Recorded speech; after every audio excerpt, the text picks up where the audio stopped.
ভাল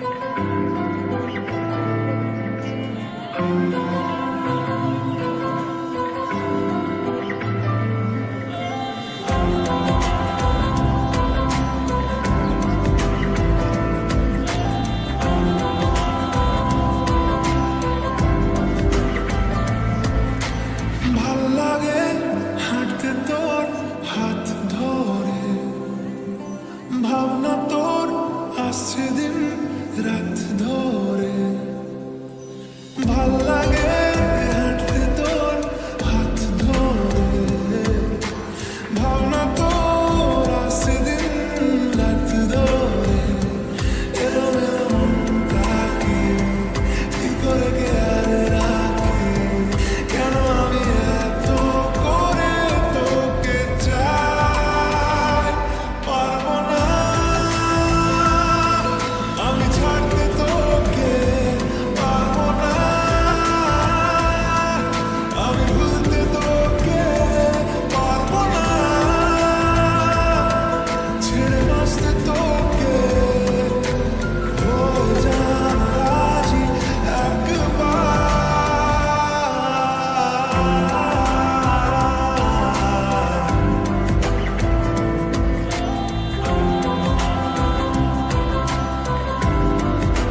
দুটো পানির ড্রাম নিয়ে আসা হলো। আসসালামু আলাইকুম সবাইকে। তো একটা করে লাইক দিয়ে ভিডিওটা কন্টিনিউ করো, আর প্লিজ ফুল ওয়াচ করার চেষ্টা করো। দুটো পানির ড্রাম নিয়ে আসা হলো, পানি ঢালাও হলো। একটা ড্রাম রেখে দিলাম, একটা ড্রাম ঢেলে নিলাম। আর এখানে 5 লিটারের জারটা ভরে রাখছি। এটা আর কি ধরো যখন নাকি পানি না থাকে তার জন্য আমি এটা এক্সট্রা ভরে রেখে দিই, যাতে অন্তত পক্ষে একবার খেতে পারি আমরা। তো পানিওয়ালাকে ফোন দিয়ে বললে সঙ্গে সঙ্গে তো আর পানি দিয়ে যায় না, তো একটু লেট হয়, সেই জন্য আর কি রেখে দেওয়া। এটা সবসময় এটা আমি ভরে রেখে দিই। তো তারপরে এখানে দেখতে পাচ্ছ রান্না বান্না, ভাতও আছে আর প্লাস সে মাছের সবজিটাও আছে। ভাত বসিয়ে দিয়েছি, মাছের সবজিটাও আছে। আর তেলাপোকার এই অত্যাচারগুলো বিশ্বাস করো সহ্য করা যায় না। আমি রেগের এখানে কিচ্ছু রাখি না, রেগের এইদিকে আসতে ইচ্ছা করে না। কি দিলে এগুলো অত্যাচার থেকে একটু মুক্তি পাবো তো প্লিজ কমেন্ট করে বলো, ঠিক আছে? রেগটা আমার এমনি পড়ে আছে দুনিয়ার তেলাপোকা রেগের মধ্যে। তো প্লিজ তোমরা একটু বলো তো কী দিলে আমি এদের থেকে মুক্তি পাবো। একবার একটা চক পেন্সিল নিয়ে এসেছিলো, চক পেন্সিলের মতো ছিল, বাবার নিয়ে এসেছিলো। তো রাস্তায় রাস্তায় বিক্রি করতো। তো সেটা না দিয়ে দাগ টেনে রাখলে আর এগুলো থাকতো না, এরকমটা ছিল। তো একদমই শেষ হয়ে গেছিলো। ওটা না দেখে সবাই নিয়ে গিয়ে শেষ। আর একটা কথা কি, এক্সপায়ারি থাকে তাই না, তো ঘরে ফেলে রেখে তো আর লাভ নেই। নিয়ে গেছে, শেষ হয়ে গেছে। তো এবার আমি পানির বোতলগুলো ভরে নিচ্ছি এক এক করে। তো চলো পানির বোতলগুলো ভরে নিই। অ্যান্ড আজকের মতো এখানে বিদায় নিচ্ছি। সবাই ভালো থেকো, সুস্থ থেকো। ফিরে আসছি নতুন দিনে নতুন আরেকটি ব্লগ নিয়ে। ততক্ষণের জন্য আল্লাহ হাফিজ, আসসালামু আলাইকুম। সবাই দোয়া করো আমাদের জন্য। বাড়ির সমস্ত পরিবারের শরীর অসুস্থ, তো প্লিজ আল্লাহ হাফিজ, আসসালামু আলাইকুম।